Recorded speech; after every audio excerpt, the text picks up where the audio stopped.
Okay, so give us a little deeper dive into how the Matterport Axis Matterport Tour looked compared to the Pro 2, and then you have some other 360 cameras that you've been shooting with as well. So the Pro 2 does a much better job of, you still get a little bit of hole at the ceiling or at the floor, but that's the nature of a Matterport camera.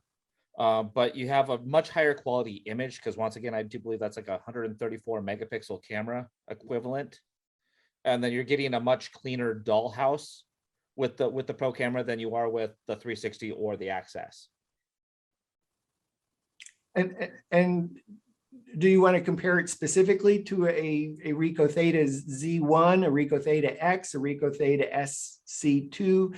I think you've shot with all those, as well as maybe an Insta 360 perhaps. No, as well. I haven't shot with the Insta recently, just because I don't like the quality of the Insta. Okay. Once again, the Insta is really grainy. Okay, we'll put that aside. So compared to Ricoh Theta, 3 different versions that you've shot the same model unit with.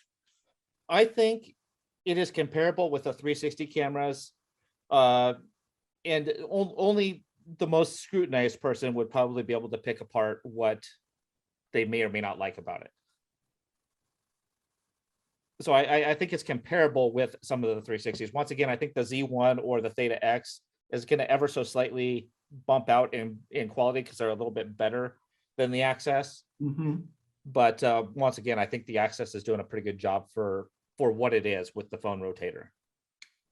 Okay, so Dave, you started to talk about 1 rotation, 2 rotations, so like 1 potato, 2 potato. Could you tell us a little bit about the shooting? Like you were talking about up here at the top and down below, the zenith, the nadir. What's happening in the tour? What did you try in terms of your experimentation? Yeah, that's a good question, because that impacts what the scan looks like. So what I did was I took a simple scan, and the simple scan has the camera, the phone kind of facing downwards on the floor at a negative 15-degree angle. So it leaves a hole in the ceiling that's probably about 6 feet in diameter above where the location of the camera is. It's blurred in the zenith. In the zenith, yeah. And on the floor, about how much bigger is that than the Matterport Pro 2 3D camera? Jeff, you got the answer on that one? Once again, it's not that big on the Pro 2.